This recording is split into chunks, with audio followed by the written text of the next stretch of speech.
Hey, welcome back. Welcome back. Thank you, and thanks to everyone for joining my episode today. You already know I am your quirky ASF hood genealogist here at the My History Verified Ancestry and Genealogy Research channel. Today, by using a step-by-step tutorial, I wanted to demonstrate how to use the MyHeritage.com website, the MyHeritage offline app, and my raw DNA to plant a tree from a book. Now, that looks kind of odd, right? But I'm going to show you how to do it.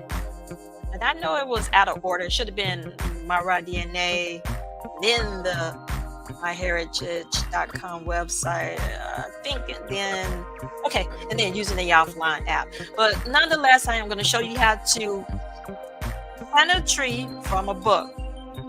If you haven't already done so, please like, share, and subscribe to the channel. It helps the channel grow. If you just look and you don't subscribe, it actually removes the views and the video is not pushed out. So I need help with the video getting pushed out. For some reason, my views have dropped. And it's not because of the content, because I'm getting the views. I'm not getting, I'm getting, I know what has happened in December. But anyway, let's get started with the steps necessary to get your pedigree in a book that can be given as a gift or passed along to your family members. Now, the first step, which is step 1, would be to download your raw DNA from the genetic DNA testing company where it is at, or where you tested it. Wherever you tested at. It could be MyHeritage or Ancestry.com or FamilyTree.com. It could be a personal company that you went to for whatever reason. You can do paternity and get tests that way. Who else can you get it from?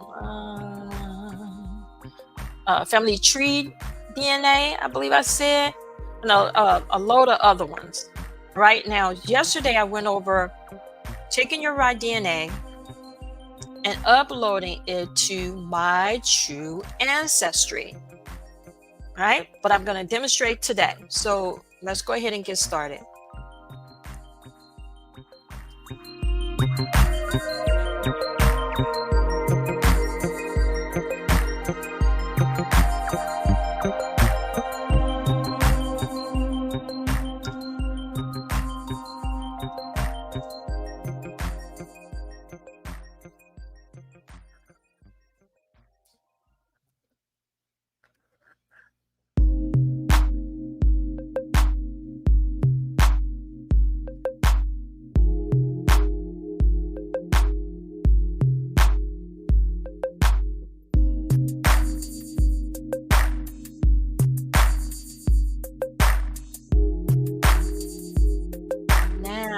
Remember that I showed you on another video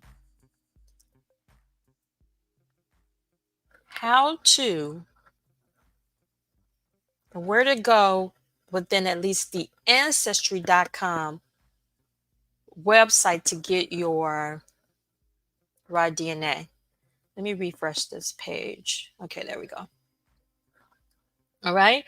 If you haven't looked at, I don't remember which video it is, but on one of my past videos, I was able to go into the ancestry.com, um, introduce the home pages and the tab content of the ancestry.com website. Now, today I'm just going to go quickly where I need to go and don't waste a lot of time on content that I have already introduced. Now, I am going to go, I believe, to account settings to find that tree. And then on the account settings page, you'll see the column to the left here where it says settings, your account, public profile, DNA trees, my ancestry feed, family groups, communications, and then help. I'm going to click DNA because I need my raw DNA. My raw DNA is a load of numbers, not words, not paragraphs, not sentences. It is what we call raw numbers, raw data that the computers are able to read and be transferred from one location to another, but the computer systems are able to read it. And if another company is utilizing that data, then it's able to withdraw the information that's needed based on, I guess, whatever is comparative or relative to that data. All right, so as you can see here, I'm in the DNA settings. It says your DNA test. You own these DNA tests. Now, a person can own more than one DNA test, even for themselves or relatives, or if a person is a genealogist who is,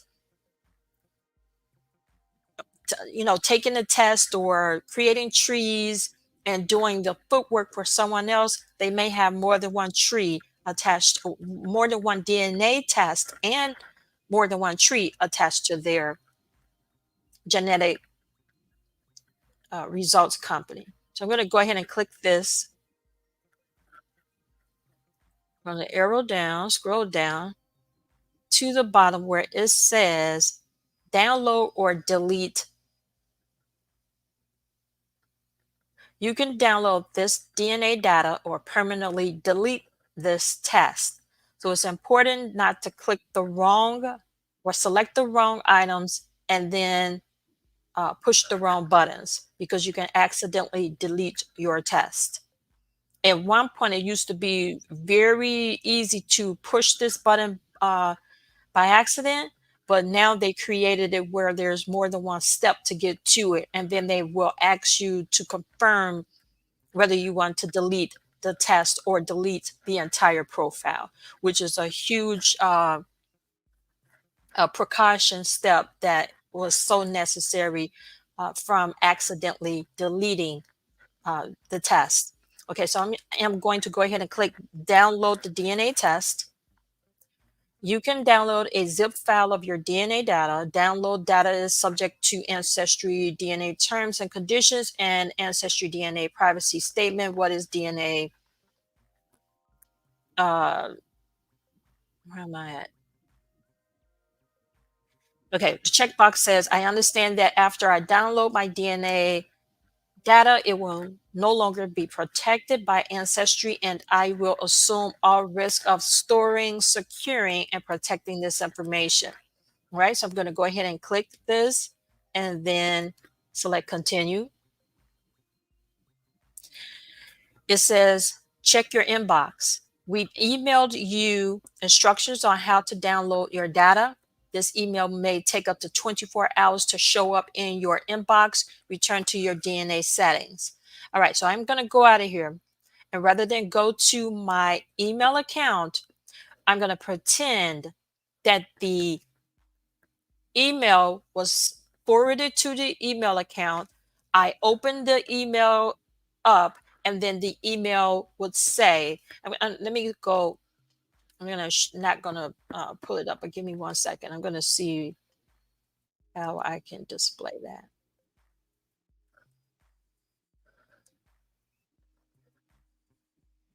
That email hasn't come yet.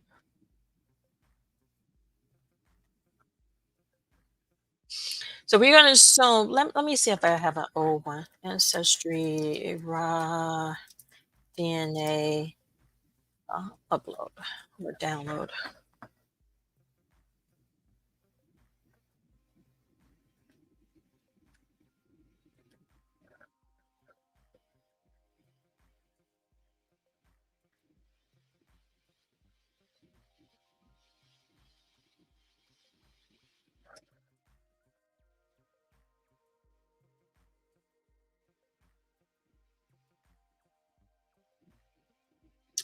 I've done this stuff so many times.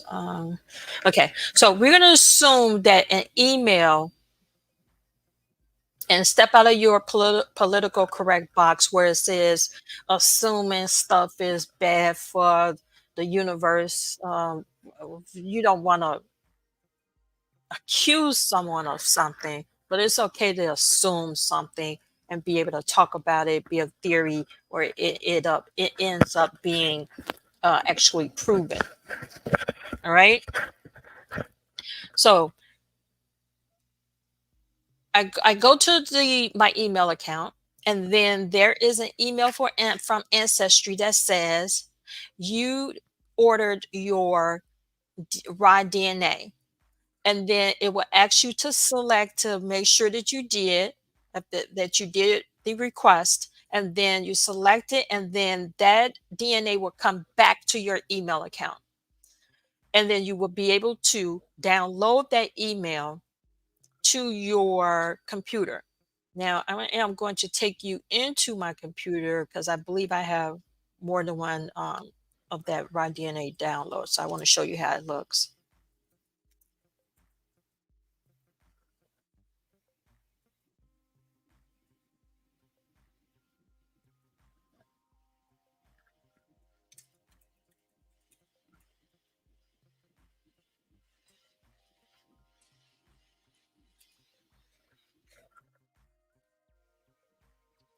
Thank you for joining me today. I'm glad to have you here with me.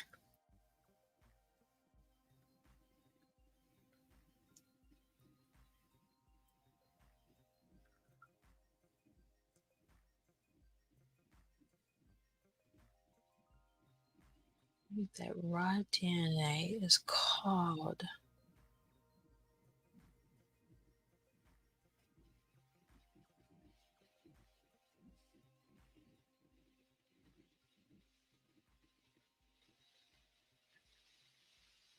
Oh, JEDCOM. That's what it's called.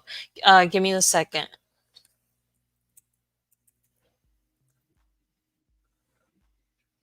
Now, I am going to share my screen with you so you can have an idea how the raw DNA looks.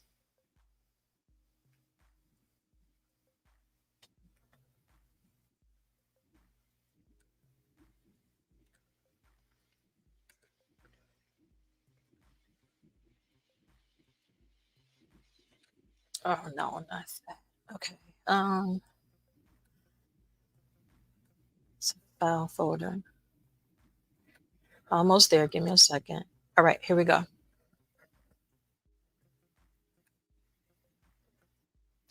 Now, I've done this process so many times. That's why I have so many of this file. So, again, being in the email account, whichever company that you have, you request the raw DNA.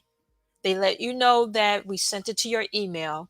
I mean, we sent an email to your account. That email might say verify that it is you, going to take you through a two-step process to confirm that they're sending this important information to you.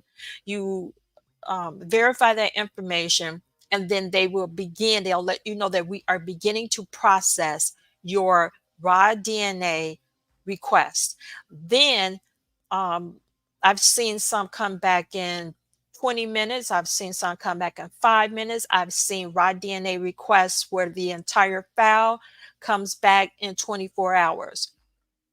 They will tell you up to 24 hours, but that doesn't mean that's how long it takes. All right, so with this raw DNA, as you can see here, I've requested it more than one time. It's called GED-COM file. So get familiar with the terms. You can't be afraid to go in and out and play with things, learn new ways of getting information. I'm not specifically talking about your DNA, but being able to go in and maneuver within these websites, play with them, retrieve information, request information. You can't be afraid to, again, elevate your knowledge base. All right, so if you look forward, you'll see that I have more than one JEDCOM file. And this is another laptop. I have more than one laptop and more than one desktop, and of course, cell phones. So the JEDCOM file, I have some back in 2017. So the JEDCOM file comes like this. It is, I actually had to extract it. No, I don't think you can extract it. It is definitely a file. So if I open this, let's go ahead and open this. Let's see what comes up.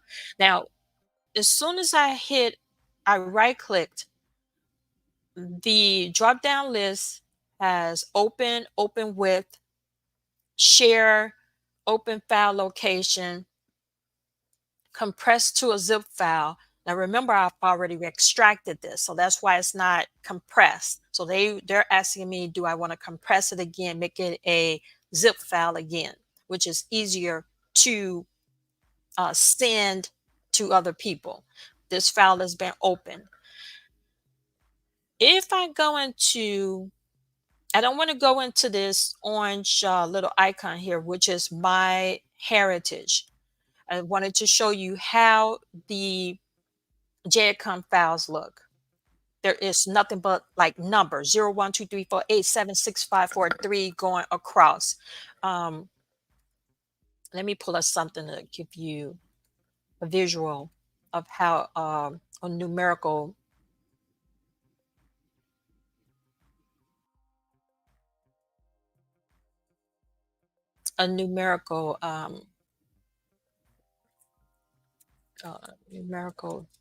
data file looks.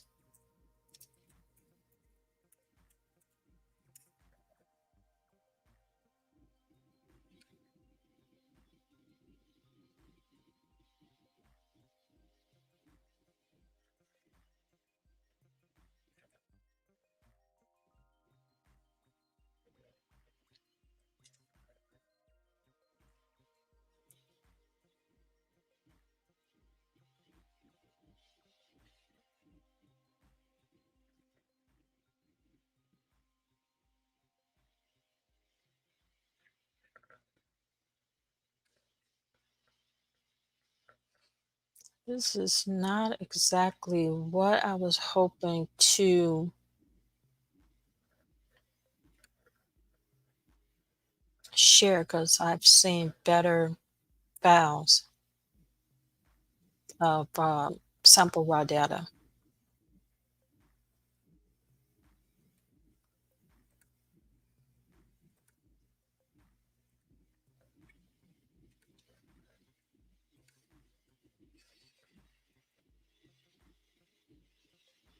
It's not necessary an Excel file, because raw data can be uploaded to an Excel file as well.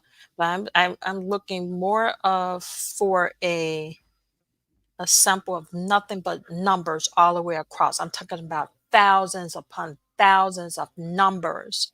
Sometimes a computer will utilize 0 and 1 only, the numerals 0 and 1 being data information like this here.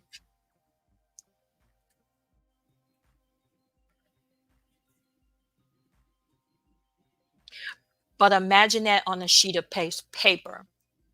And it can be rows and rows of like thousands of sheets of paper that raw data, or that including that ancestry raw data, could be just nothing but zero and ones across, or 0 through 8, whatever the programmer has programmed the data to be collected, and it being relatively a sentence or a request for specific data, or how the numbers are arranged, like 0 1 1 1 8 could be, we don't know. It depends on how the programmer of any information, any data, programs a system to collect and receive or export data.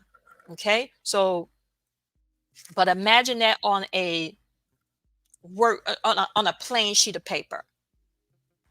All right. So after requesting that raw DNA, I've just shown you how it looked in my computer file. So our next step is going to be to go to myheritage.com. I've already logged into myheritage.com.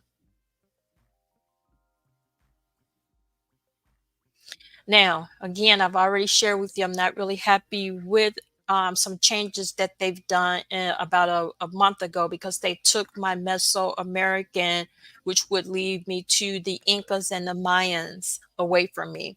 It's been here for over since 2017, just last month, because there's a huge issue with going on with ethnicities, and right now my Mesoamerican has been removed. So it's good to print screen everything, make copies of it. I do all of that. So I got copies of stuff everywhere. Now, in my, because we're using myheritage.com, it is their app that we will be utilizing. So I'm going to take you to the Google store. Now, if you're doing your genealogy and you've tested at one genetic testing company, the other genetic companies that you haven't tested with allow you to upload your raw DNA. So if I just selected the DNA tab at the top, so as you can see where you see the MyHeritage logo, to the right on that ribbon is the tab Home, the Family Tree tab, the Discoveries tab, the Photo tab, the DNA tab, and the Research tab. I selected the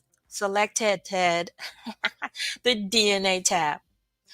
And as you can see, you see overview, which is what, no, the overview would be the home page for the DNA. Here it is the ethnicity estimate, which is only estimates, DNA matches, DNA tools. And you already know what DNA matches are. They are the people of today, of modern times, that are taking the test, looking for relatives, trying to figure out their genealogy as well, determining family relationships, ethnicities, and regions and locations. Okay. And some people do it for paternity, health reasons, locating family, and law enforcement utilizes it as well. So DNA tools would be like chromosome browsers that will place whoever you are related to. We're not talking about the ancient DNA. We're not talking about classic DNA. We're talking about people of today.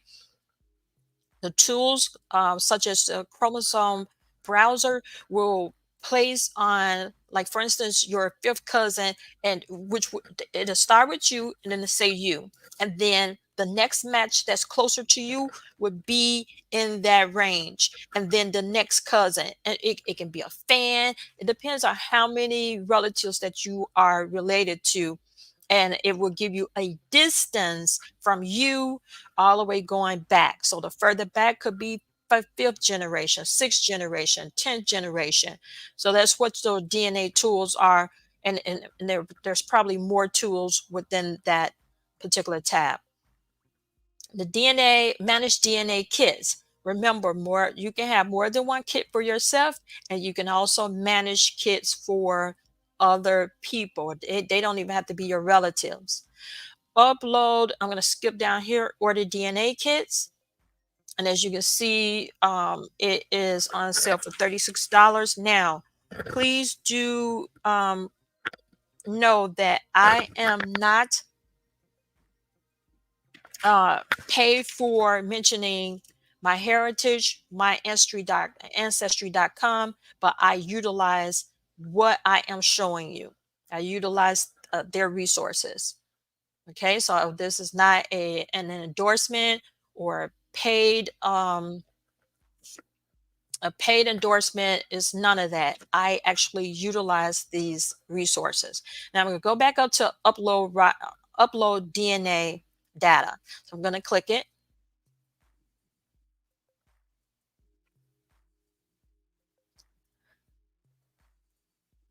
Now, this their website has gotten prettier. They're beginning to, add cutelet pages like that. The more technology advances, the more things are available. When I started on, well, my first computer was bought by my mom in 1980, 83, I believe. She and I went to Chicago Ridge Mall. It wasn't Chicago Ridge Mall. We went to Forest City. It was a Carson Imperial Scott that was selling it. Selling the computers. She had saw an ad in the newspaper, the Chicago Sun-Times, while she was at work. I remember her keeping that ad, and then we finally trekked it in the snow, waiting all the way down Cicero for hours just to get into that parking area to get that Microsoft computer. At that time, it didn't have Word. You had to input, just like I told you about that data, you had to input the numbers to make it work. So Microsoft Word, Excel, none of that was available. It was what we call DOS, and DOS is letters and numbers to do anything. And the simplest, and it actually was a Microsoft PC, meaning personal computer for home. A lot of people think that computers started, let's say 80s. No, it didn't. IBM had International Business Machines had already created computers for the government. So computers were already being used, data stored.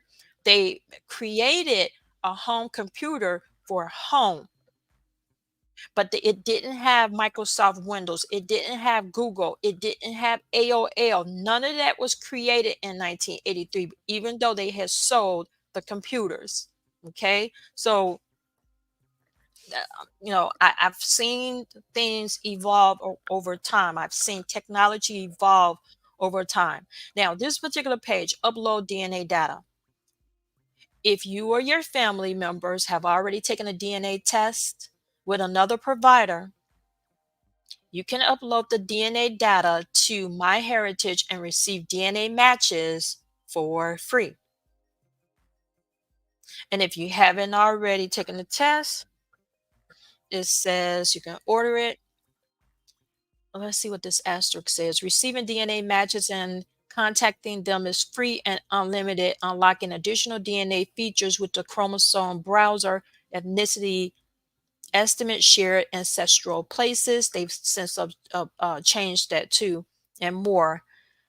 Costs and extra fees. DNA data uploaded to MyHeritage is completely private and secure. Only you can see the DNA data you upload. Okay, if I'm going to go ahead and click start here. It asks, whose DNA data are you uploading? Mine or someone else's? I'm going to do the process because it's not going to hurt anything. Now, deleting something will. I'm going to continue. It asks me to select, to agree to the terms and conditions and privacy policy. I have read and accept the DNA terms and policy. I'm going to hit continue. It says processing of genetic data. MyHeritage will process your DNA data file, conduct genetic analysis, and provide you with the DNA results. To do so, we need your explicit consent to the following. Now, remember, I'm just trying to get a book created. Why?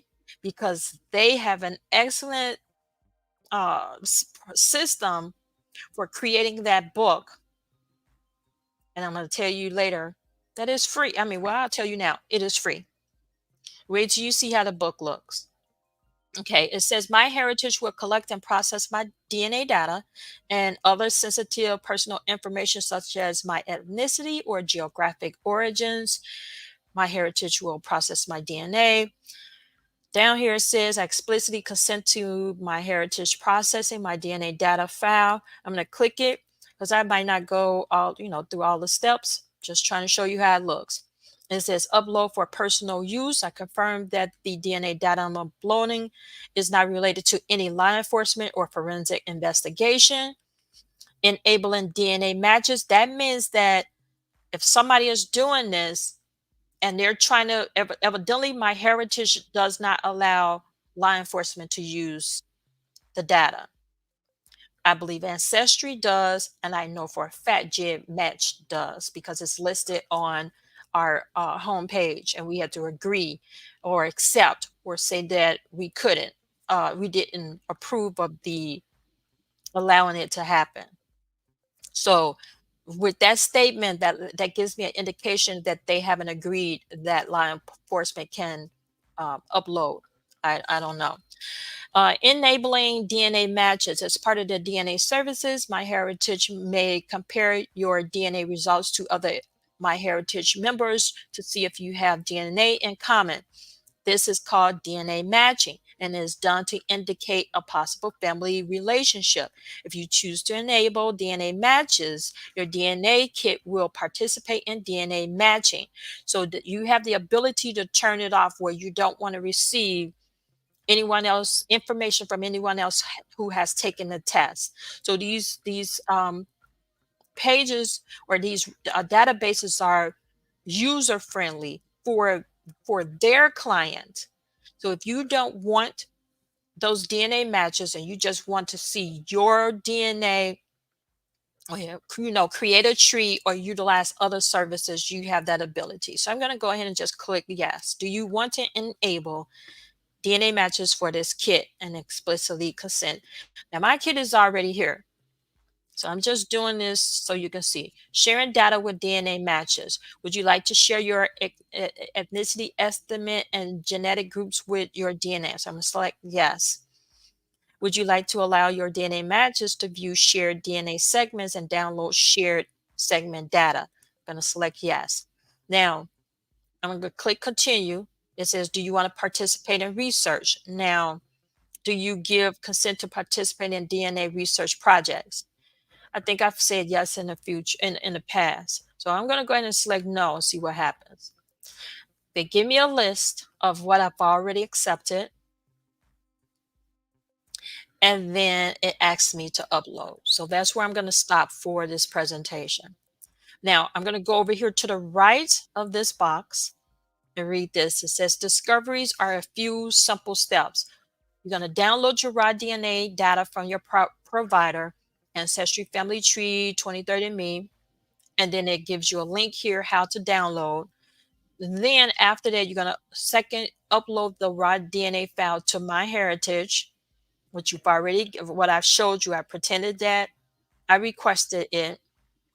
I think I requested it. Okay, I requested it again. Supposed to have got it from my email account. Bringing it back here to upload the raw data and then receive my DNA matches. I already have that. Now, the purpose of going through this is for that book. All right. Now, Let's pretend that we're doing this step together with my uploading my DNA, received my DNA, and now guess what I have the ability to do? Create books.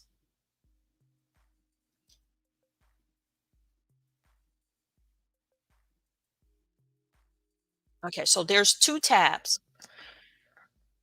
The family tree tab has a tab for my family tree, my photos, import the JEDCOM. The JEDCOM, you have raw DNA and JEDCOM. Well, I think the raw DNA JEDCOM it's the same. So either if I click this, if I had went there first, it was going to take me to the steps that I just completed. So import means bringing in. Of course, export means you're taking stuff out. Manage my trees, print charts and books, timeline, consistency checker, and more. And I'm going to jump back over here to photos. My photos, colonized photos, enhance, animate. So what I'm looking for is not there. It's definitely in the family tree. So I'm going to arrow down to print charts and books.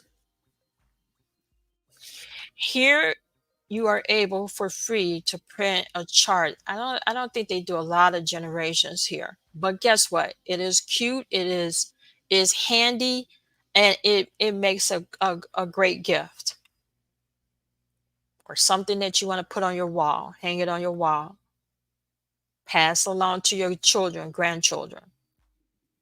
So these are the different here, step one. These are the different types of books or charts that you can do. Step two, you select a chart. And step three, you customize the chart by picking yourself or a person to start the tree with. Oh man, stuff is in here. And then you select your information.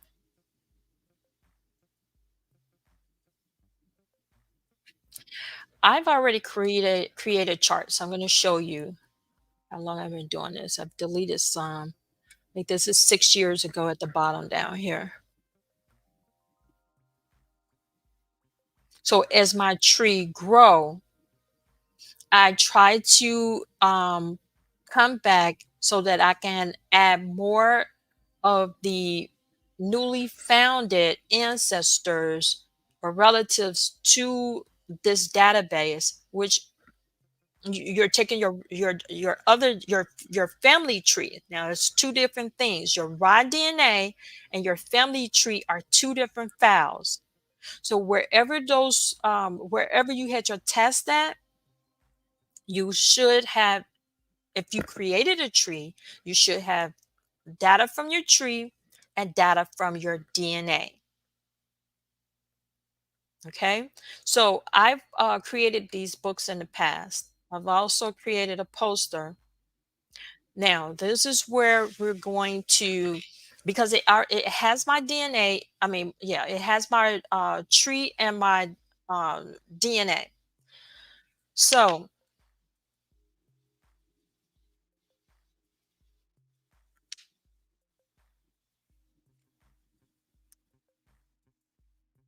I am going to take you to with me.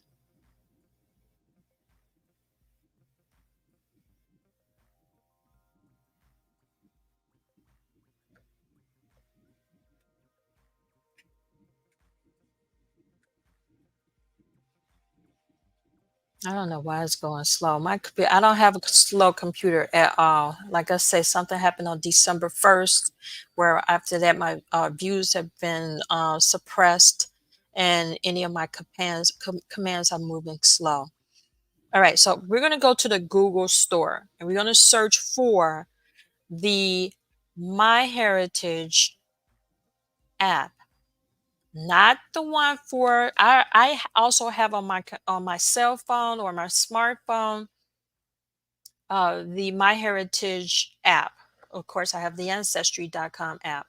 But we're specifically are about to download the MyHeritage app for the computer, whether it's a desktop, laptop, or a tablet for online use, which means I don't think I need an internet connection for it.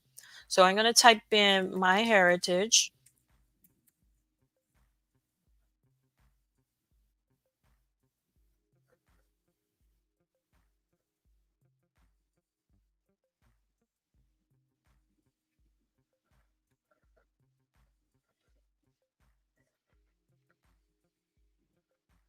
And select the device and then download. Now, I have more than one device, and this has already been downloaded to my tree. I mean, I'm sorry, downloaded to my devices. So I'm going to click this green button here where it says install on more computers. And that's how I would be able to, as if we were doing this for the first time, install it to my computer, not and of course, with Bluetooth, their systems have the ability to locate phones, locate, um, other Bluetooth items where you can download it. So we will be working on the desktop.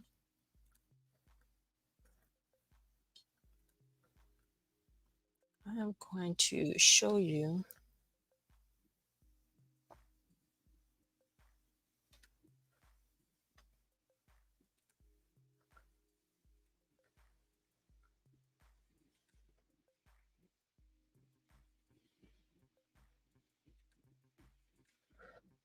Let's see.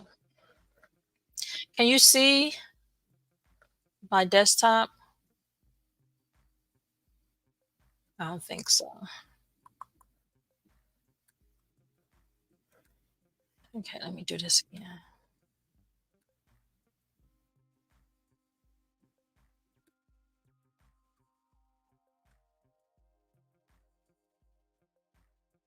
You can't see my desktop.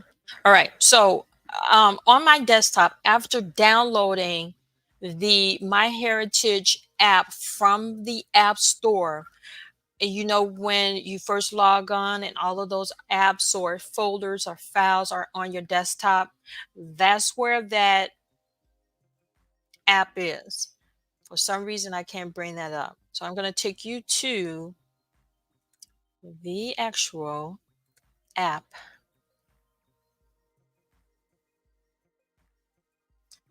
It's a huge screen. It's a huge, it's able to take up my entire diameter of my computer screen. I'm going to expand it so it doesn't, we be able to focus on it. This is how the app looks when you are working from offline, right? So the next step, we went in and we were able to download the app. We uploaded the DNA to MyHeritage. And remember, this is a non-solicited endorsement. It's not an endorsement, but non-solicited mentioning of the companies. Don't forget to like, share, and subscribe if you can. Now, we allowed the DNA to propagate. We followed the instructions in the email. We opened up the MyHeritage app offline, which is here. And then we have, of course, hold on. Step 6, We imported the JCOM file. Now, if we go up here to file, you can see the file up there. You know where file usually is. It's all the way up to the upper left-hand corner.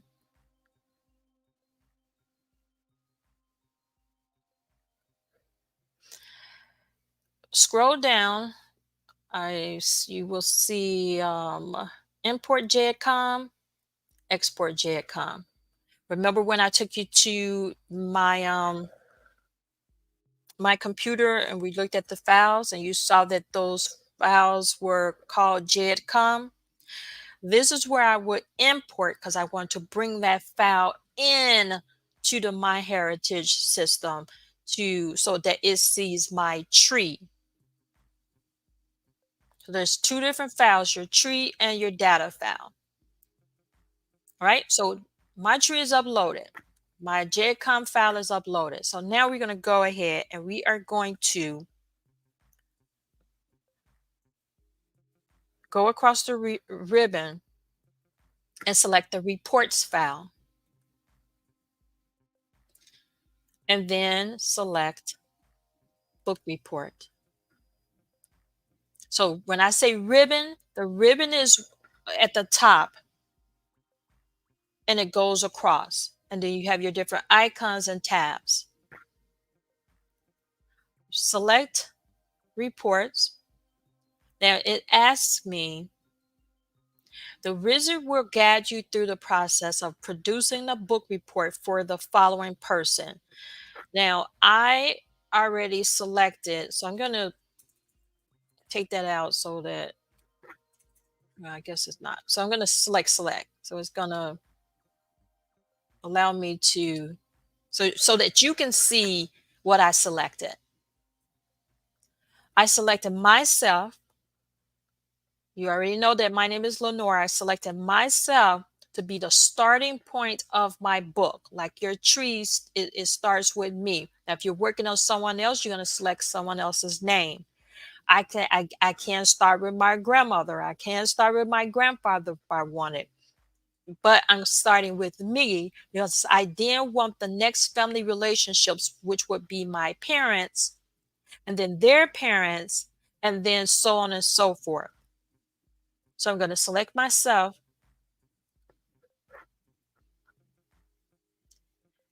If you go down, you'll see that it says the report is produced by the Complete Genealogy Reporter. I'm going to select next.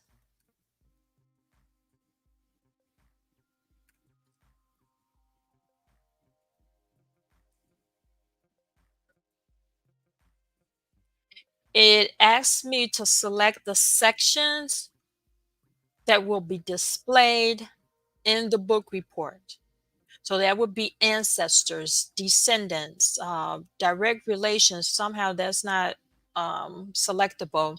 Indirect relations, family trees, notes, sources. Your sources are your citations, meaning when you are researching, you are attaching sources, citations as verified certification of the documents that you are utilizing for the genealogy research, just like you would in a college course.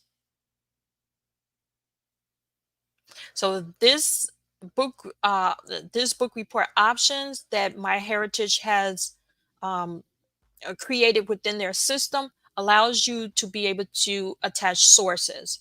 Okay, then we continue. Index of places. Of course, that would be places and locations. Index of dates. Index of individuals. Now, it asks me what's my paper size. There's only two, A4 and letter.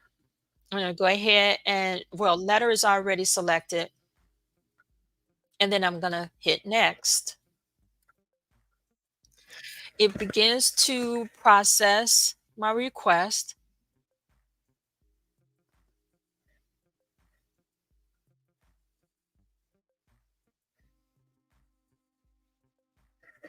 It's not even moving. Wow. Okay, it says book report is being processed. Please wait. 0% error, cannot execute book report. I don't know what's going on, but I select finish, but I'm going to try it again. I've never had a problem with this before, but let's see.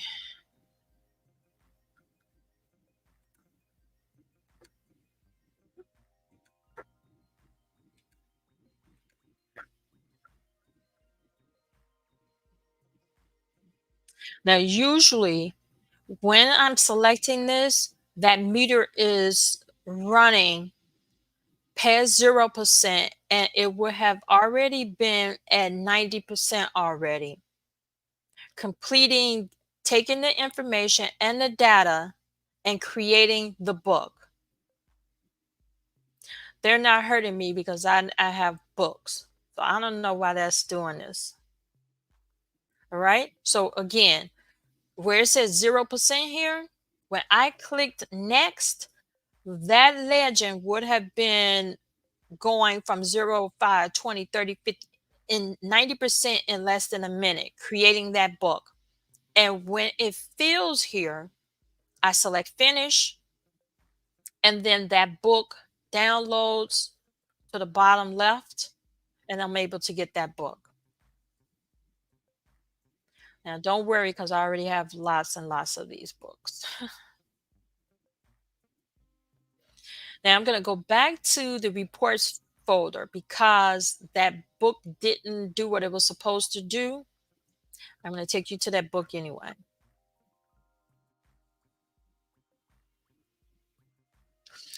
Now, these are the family relationships of the book. You're in the book report. Well, actually, you're able to create a book report, a family group sheet, relationships, ancestor. I mean, books or documents that only have your ancestors on it, your descendants, a timeline, descendant summary, addresses, export custom report options. That's somehow depopulated. So I don't know what that, depressed, why it's already depressed. And then open reports folder. So I'm going to go there and find some books that I've already done. I've already created.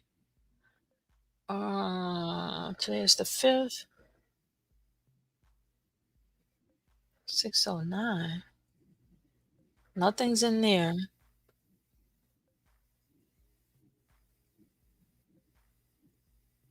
August 12th. That's all right. I still got the books. I ain't worried about it. So I'm opening something real quick.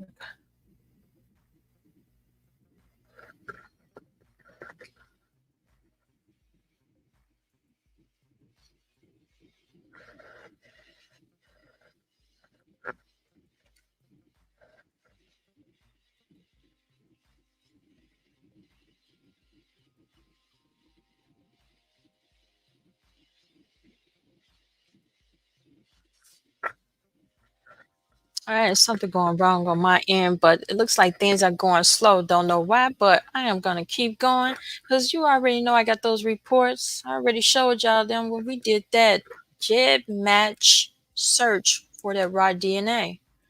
All right, so here we go. I'm gonna keep going. Right. Seems like they're slowing my stuff up.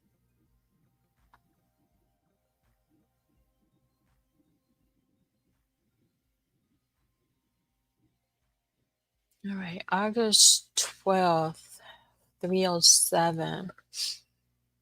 Now I know how to pay attention. On your end, I've already brought up my JCOM file with my family tree with the book already created. And for some reason, they are not showing you that screen. Because I'm watching this as I'm doing it. And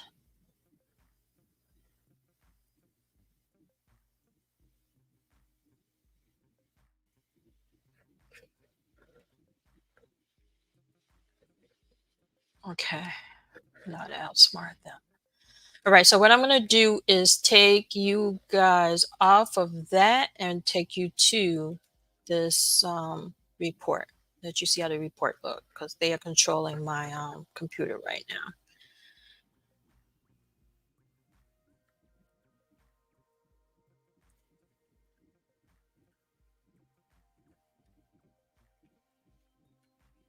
We're almost there. Give me 1 second. Bear with me. Here we go. Now, this is the genealogy report. This is how it looks.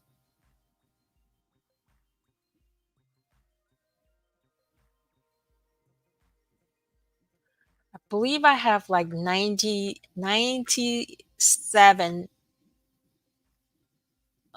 26,000. I forget how many people I have in my tree. And I don't even, as you can see, that this is a 2,430 page genealogy report.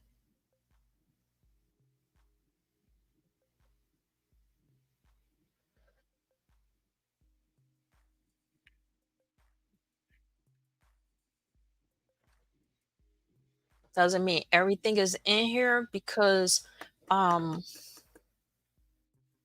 sometimes they'll cut off stuff from it, especially if you need an update. Now, as you can see, it has my name. What I'm going to do is kind of zoom out, make it smaller. At the bottom here, it is real dainty and cute. It looks professional, and then it will give you a creation date at the bottom. It states that the complete genealogy reporter. It gives us copyright dates, but you have a date of the creation of the report. So we keep going to the first page. My mouse is not working, so and this is how the book look. It starts with your family relationships, your descendants, your parents. All of that is. Man, they was messing up my doggone thing. Maybe because it's 2,400 pages. All right. The first page you'll see is a table of contents. It lists the paternal ancestry, maternal ancestry, descendants, direct relations, indirect relations. Um, what else? If you have more than one person in your tree, it can come up as indirectly related. I have my own children comes up on this as indirectly related. So it's a task that I haven't been able to contact my heritage and communicate with them. I used to do that a lot, especially with ancestry.com. But since C19, the customer service, we're dealing with people that are knowledgeable about stuff and being able to, take information and get it to the right people to correct stuff like IT. I'm not really trusting in it, in going those routes. All right. So after indirectly related, you have family trees, notes, sources, index of places, index of dates, index of individuals. Now, the paternal side, it will start with the paternal side.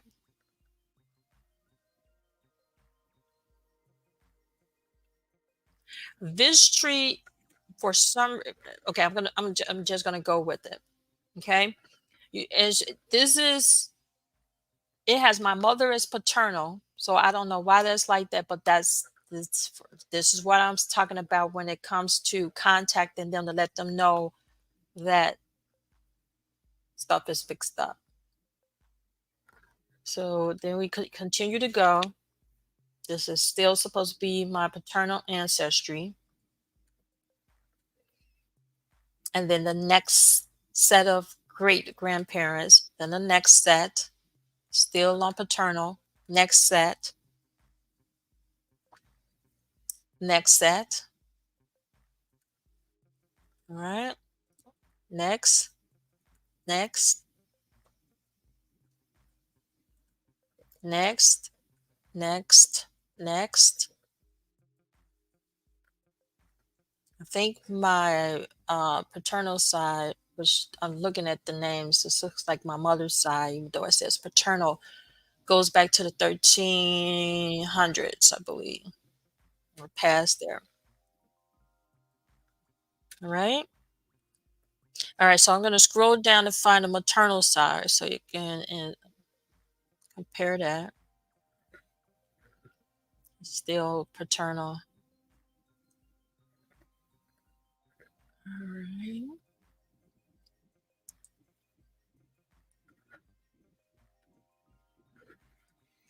So it is at maternal. So it's beginning, quote unquote, maternal, even though it looks like paternal. I mean, still mixed up. All right. So rather than continue to go in and out of the maternal, I scroll down, as you can see.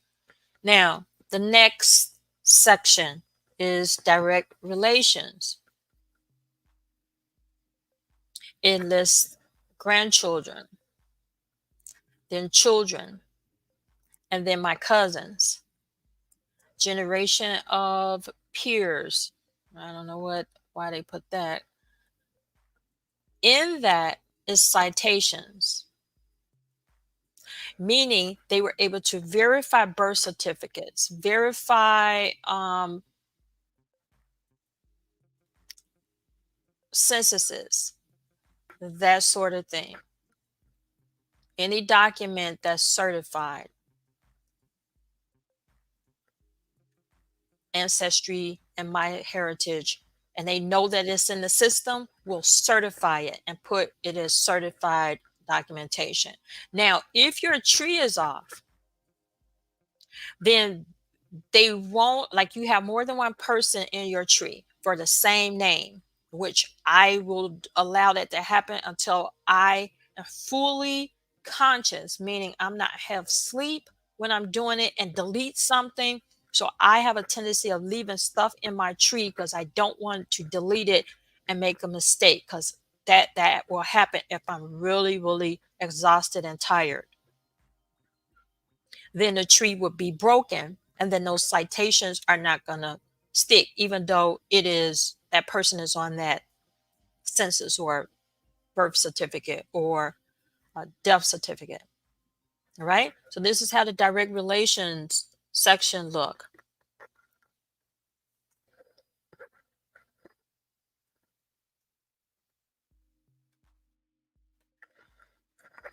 So I'm trying to get to the next section. As you can see, a course with 20,000 people or more, my book is larger. It has a lot of information per person. Now, if we go into, we look at this, we'll see it says, let's, for instance, Willie Bailey. I'm going to go down to something else.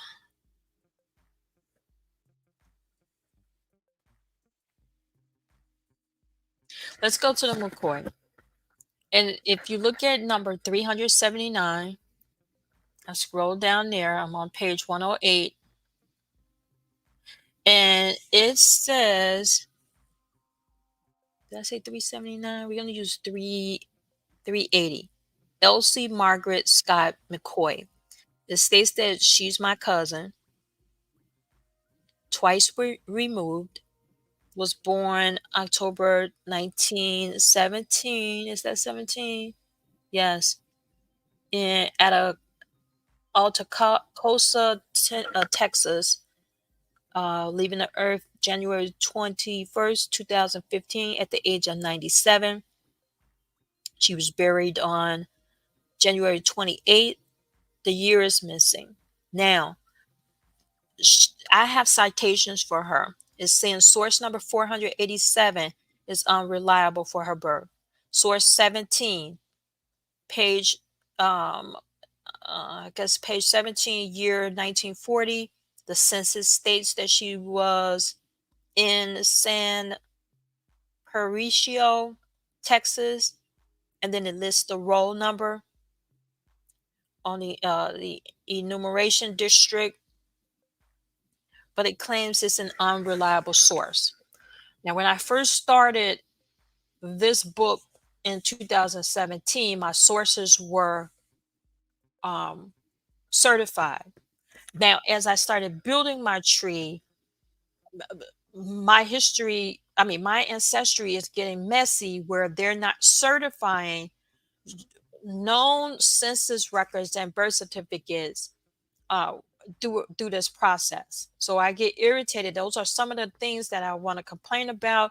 But because C-19 took place, it's hard to get a person that understands and is going to get that information back to where it needs to go. So trying to say, can I speak to a supervisor or something? I'm not saying that everybody or every customer service rep that I contact will be like that. It's just that I rather not experience that because I've seen it. All right. So when we continue, those are direct relationships, and of course, there will be a lot of them. Excuse me, because of the number of people that are in my tree.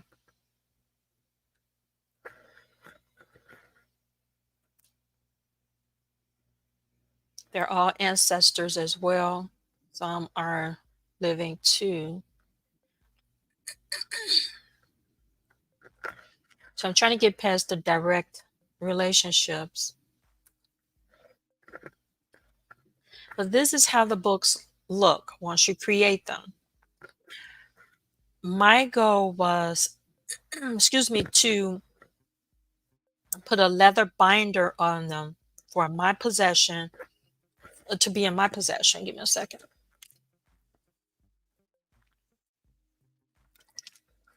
To be in my possession, or give it to as gifts, leather bind it and give it away as gifts. Trying to get back to where I need to go. All right. So here is saying that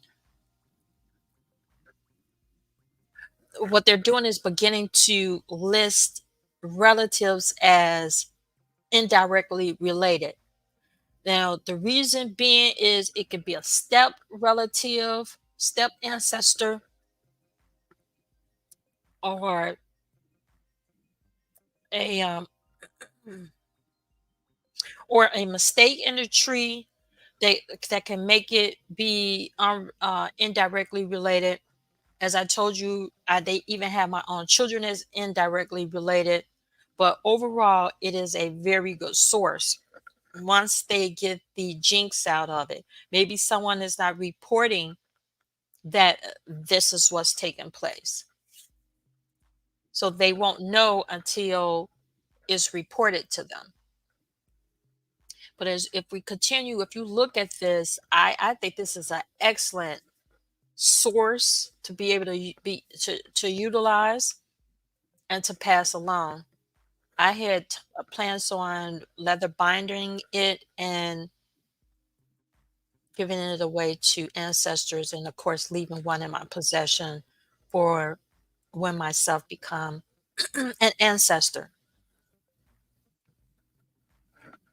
It lists the person's name, their birth, if they have passed away, that date, any residential dates,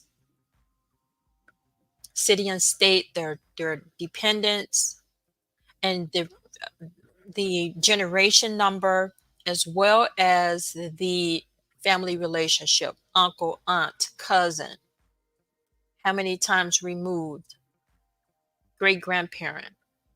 All right, so they're still listing indirectly. So I'm going to try to hurry up and get you out of this book.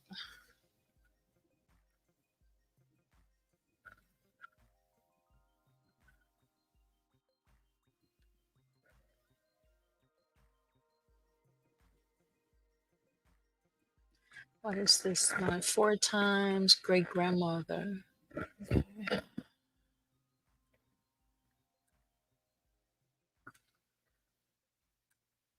Still trying to get us there. Not sure if any of you have known about this book. If you have, please put it in the chat. It's okay to communicate with me. I do be wanting feedback from the my YouTube viewers.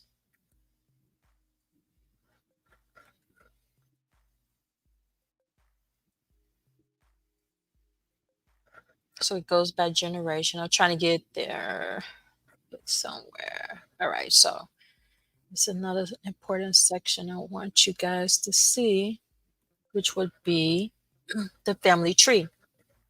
Now, the family tree, it shows the reported children, parents, grandchildren, grandparents, great grandparents of a family group in order to reduce redundancy. That means repeatedly having your more than one family member. So I have a tendency of printing these books, but because they've gotten so large, um, it's costly to keep printing when I'm updating and importing data. But to reduce redundancy, I would take the information where it will show more than one, that person listed more than once, and then I would go to the tree, open up my ancestry tree or wherever the tree is at, and then look for duplicates, combine those ancestry duplicates, and I'm going to show you how you do that as well. All right, so I'm going to go out and then I'm going to bring up ancestry.com so you can see where you can reduce duplicates.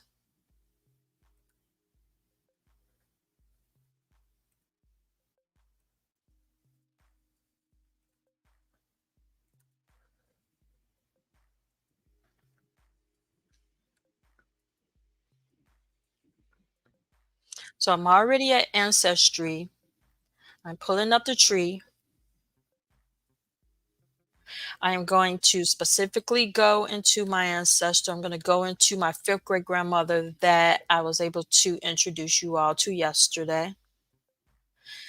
And I'm going to show you where you will be able to find duplicates. Now, what I should have done was while I was in that book and it listed an ancestor that had that was listed twice, that's who I should be bringing up to show you an example. I'm going to bring up Susan Parks first. Now on Ancestry, you see here it says merge with duplicate. Well, let's go across this ribbon. View in tree, view notes, view comments, view with duplicate, save to tree, print, member connect.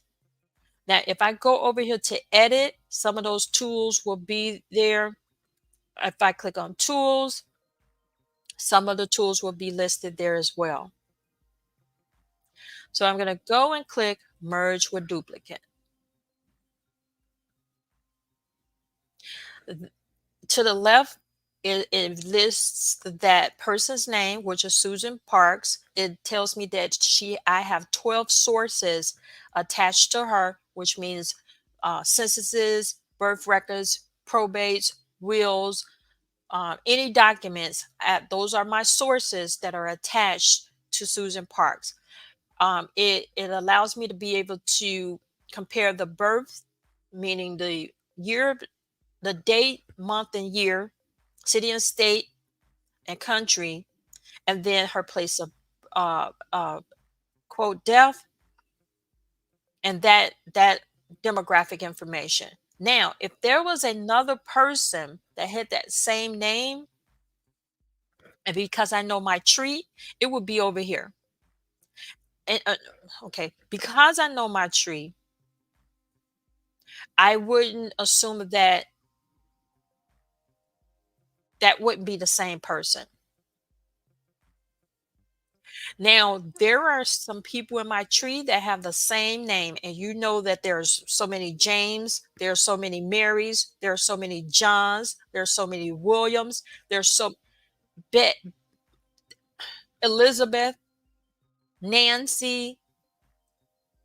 Okay, so that means that you have to make sure that you're attaching and unattaching people correctly, where you're not deleting a person and then you don't remember. That's why it's important not to just go in and say, okay, I'm just going to erase this. No, you actually really don't have to, until you have a conscious mind, an unbothered, unsleepy mind that's going to allow you to make the right decisions. So I try not to do any deleting until I am ready to clean my tree. Okay, so if there was a duplicate for Susan, it would appear here. And then I was selected, and sometimes there's more than one would fall here. And let's see, I actually can type in as well. No matches found. Uh,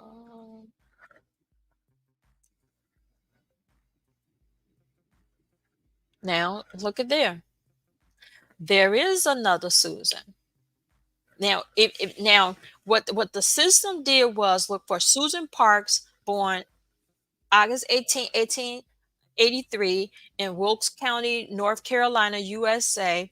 They also knew her passing, and they searched for that information. That's why nothing was here. So what I did was type Susan Parks in, and behold, another Susan Parks came up. And then you have to use your secretarial skills, and you see what is the difference. The year. My Susan Parks was born year 1883. This Susan Parks was born 1570. The first one is not selectable because there's no duplicates for that date.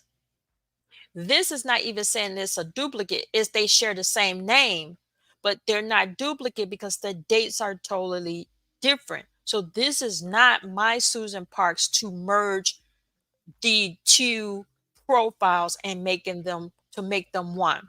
If there was something to select, then it would say compare. It would bring up both information, both persons, person number one and then person number two's information to compare on both sides. And then down here, it will be a button that say merge. And then it would take the information from whether you want one to go to two, or the information from person two to go to person one. It would complete the merge. I will bump out and go back, and it would take me to this page where they would have merged all of the information. Now, what I need to do is go back into that uh my what is that? My heritage page,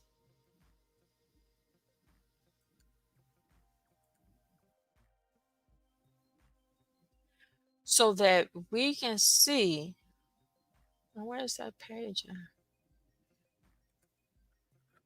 Okay, so that we can see what that, no, it's the book. Where's my book?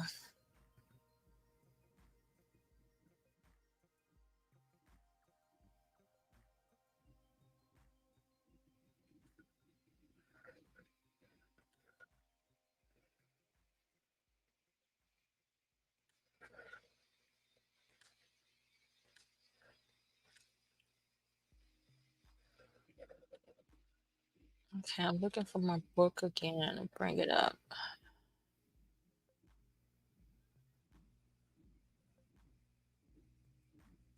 I didn't close it. I actually just went out of it. We almost finished. Bear with me.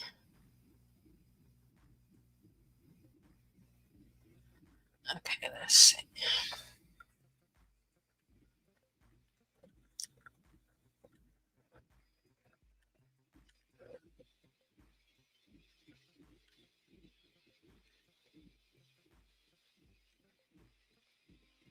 Nope, it's not there. All right, so that means I have to reopen this book again.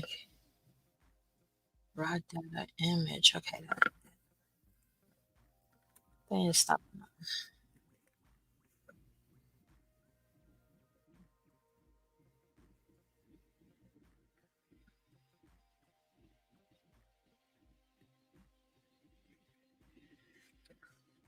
Almost, almost.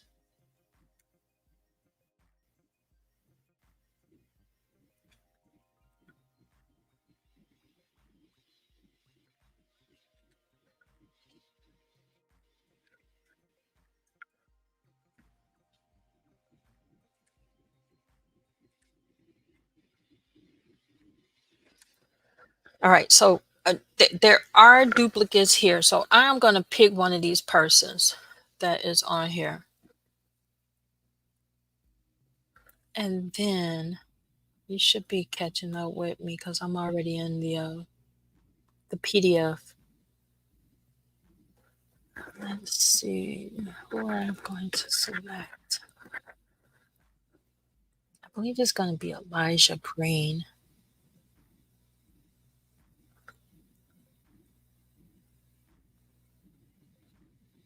No, I think I'm going to do Rufus Roach. There's going to be number 20 and number 21 because they are duplicates. I'm going to show you how to merge a duplicate. So we're going to go back into my tree.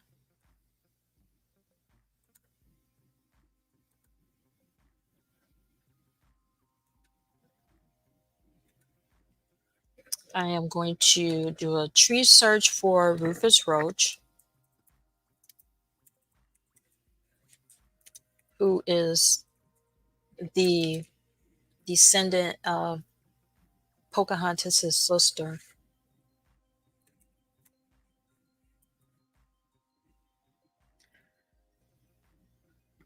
There should be, okay.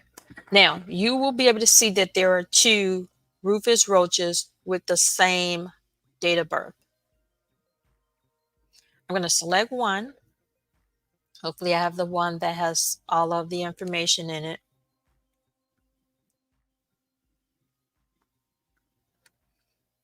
I'm going to select not member connect, merge with duplicate. This is the perfect example of cleaning up redundant ancestors on your within your tree. Okay, now we're back to the merged duplicate page. And we're actually doing two steps because we're on the book, but I'm showing you where that particular page of the family, that family tree page within My Heritage um, has I think a very good, it makes a reference, a very good reference to redundant data and being able to remove that data to clean that book up so that it can be an even more credible and reliable source. Okay, so person one, Rufus Roach, he has 12 sources. The correct spelling for Roach is Roche. Yes, your Roche, Roche, pharmaceutical companies, even though he is Pocahontas's ancestor. I mean, descendant. Pocahontas' sister's descendants. All right. Birth, February 21st, 1874. Ebenezer Holmes, Mississippi, USA, has 5 sources for the birth. And then um, uh, the RIP has 1 source. So I have 12, 17, 18 documents that proves his identity. All right, we come over here to the right. Now, Rufus Roach has more than one um, descendant that shares his name. And I can bet you that 6 years, if This one on this side don't have a birth. This one has 18 the if you look at it 1874 and then death is 1974, they do match. I don't know what I'm thinking about.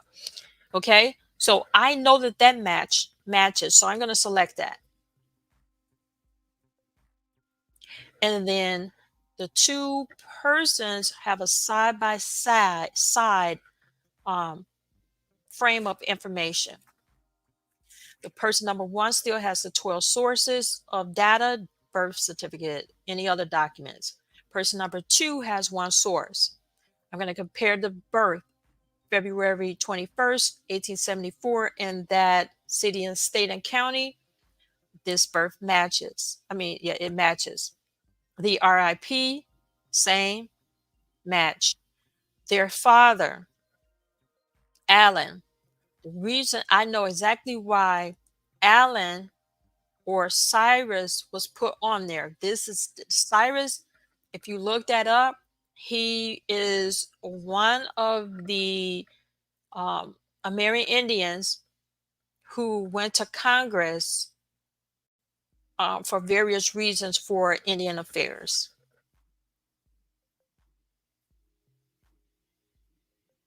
Why are there two different names? Because Alan or Rufus stayed with Silas at one time as his nephew. So it took me a while to find Alan. Do I want to really compare this? Do I really want to attach? That's why I really don't like touching stuff. Now, in the Weatherbees, I am connected to all of their DNA matches.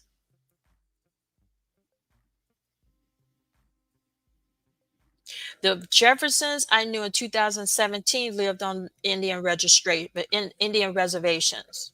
I already knew that. This is before I got Alan Roach, before I found out about Pocahontas's sibling being my ancestor. If I go out, I can show you the matches that are attached to this. So that's how you would merge. And then here's the button at the bottom for merge. Now I'm going to go back one and take us back to the Rufus Roach that had the 1880 date birthday. No RIP um, date or year is available. 1880 is not that far off from 1874. It's a 6-year difference. Sometimes you have information that you receive before you find out all the pertinent information or the correct information, which will create a duplicate. Or a lot of times, the parents named more than one child with that name. Sometimes they will have a child that would pass away in infantry, and then they would rename a new birth child with that same first and last name, whether it was a female or a male child. If I can't, I don't want to merge it, so I'm going to leave it alone. I don't mess around with buttons like this time. I cancel down here because I don't want to delete information and mess up information. So I'm going to go ahead and get out of here. But that's how you merge information. All right, go back into that tree so I can wind this up.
All right, so that is how the family tree look.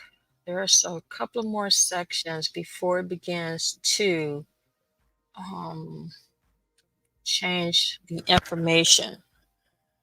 So we have the family trees, and they begin to break down the actual dynamics of your family members.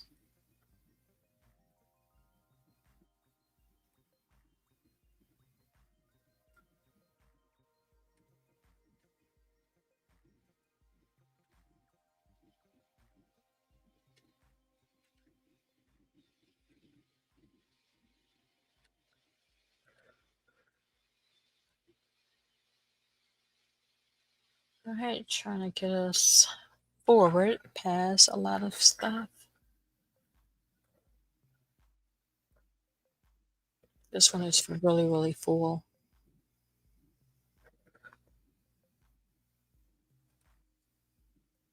All right, trying to get us past this family tree. Because remember, they are pulling trees and branches from both sides, maternal and paternal. So that could go a very, very long time.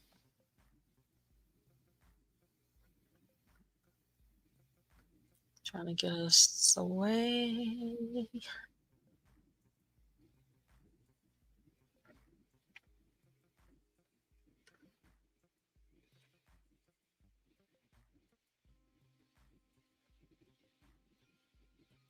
All right.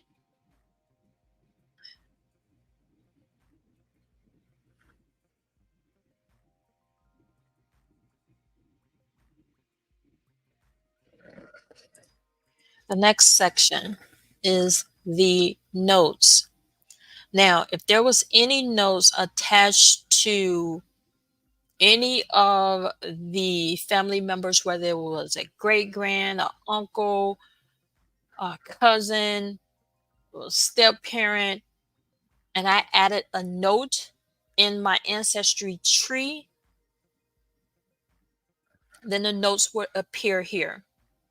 That's why remember at the beginning of the tree, it gave you the option to remove those different sections to display in the tree.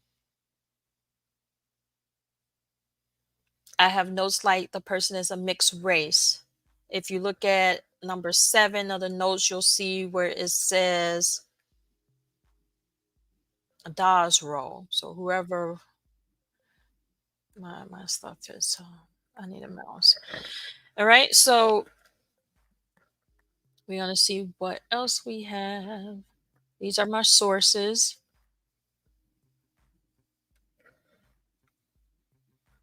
And this is how the sources look. So whoever was on number 2, 1790, the certification or citation was given to me for I think he's like my 6th great grandfather on my paternal side.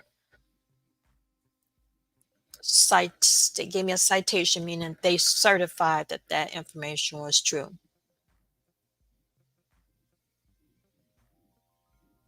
Okay. So you look down here, you see a certification for Venus Weatherby. We just saw Weatherby in the Roach profile. Ancestor with Rufus Roach. They at one point went to Nova Scotia.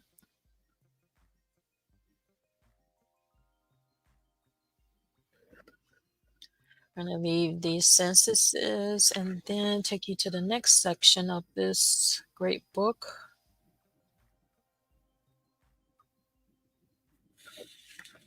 More citations.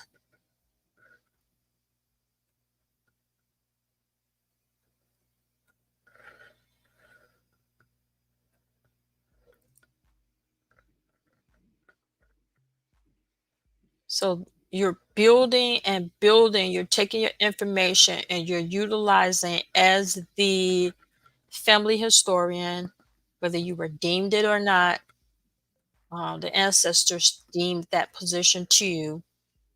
You're compiling data and information, and then you are finding the best way to display as much information as you can. Now, the next section is indexes of places.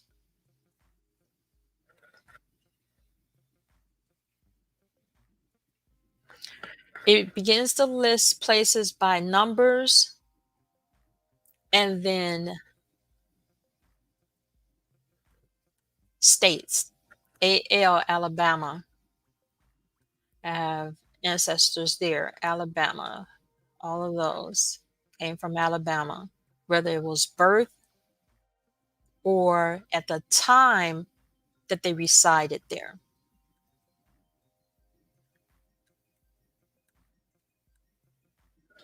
Right, let's go to where we saw that Nova Scotia. See if Nova Scotia comes up.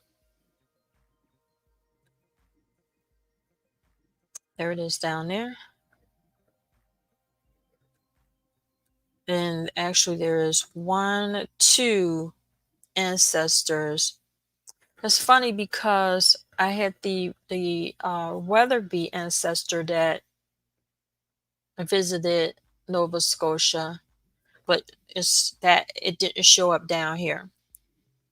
All right, so let's go to the next section. We are almost finished.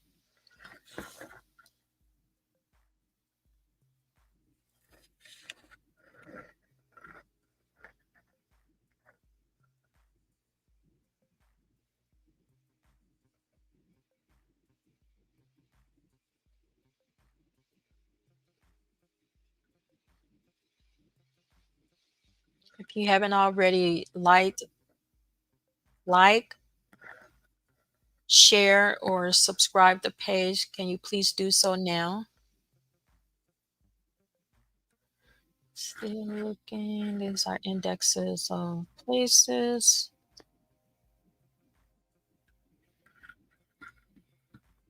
Now there's an index of dates. So the categories now for easy access of finding an ancestor or a relative and the dates, it the dates there's an index of dates that takes you to who that person was and the event that happened on that in that year, whether it was a birth, death, marriage, uh, whatever took place, baptismal. It will show up in your indexes of index of dates. Like for instance, you want to look up some to see what event took place in 1835. Let's say 1836, and I mean 1536. You here's 1536 here, and there were two births according to this report, and these are the two people that were born on that day. Any event could have happened, and one of them is my 11th great great grandmother. All right, we're going to go to the next section.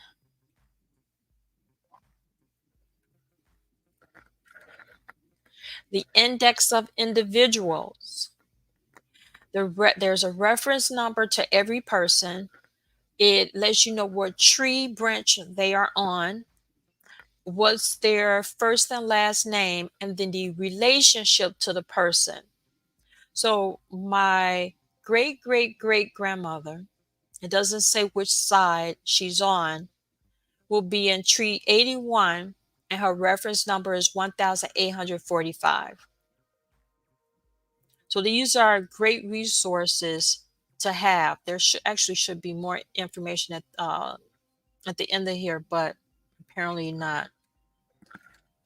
All right. So that is how the genealogy report book looks when you are taking a tree and importing information into the MyHeritage offline app. All right. And there you have it. You have a keepsake to help you with preserving memories of your ancestors and your family pedigree by making a family tree book for future generations.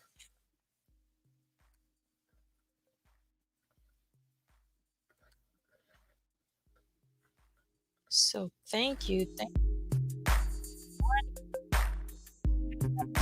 Over. Let's go over these steps again.